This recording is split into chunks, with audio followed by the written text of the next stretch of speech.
So we got to get out on bottom, right?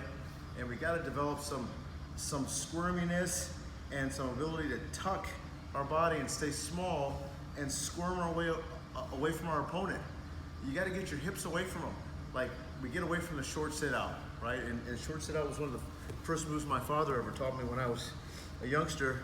And it really is about getting really small and creating space between you and your opponent.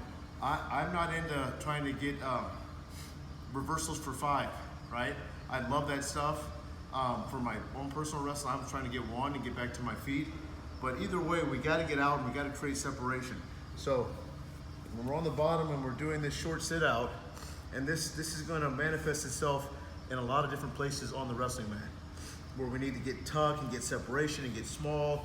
Okay, so when I go into my sit out, I'm going to back pressure first to create some space, and then I'm going to sit and I'm going to tuck. When I tuck, I always take my arm. This is my dad's thing. We take this arm so we don't get hooked like this and get hooked and get sucked back. So I'm tucking this arm. I'm also driving off my foot. I think about bouncing off my butt and then bouncing right to my shoulder. As I do this, I'm going to tuck. I need to beat my opponent's hand inside. So as I'm here and I go to tuck, I need to really beat this hand inside as I tuck here. And I'm going to drop and bounce off my shoulder. This is where it gets explosive, is when I drop here and I bounce and I cut here.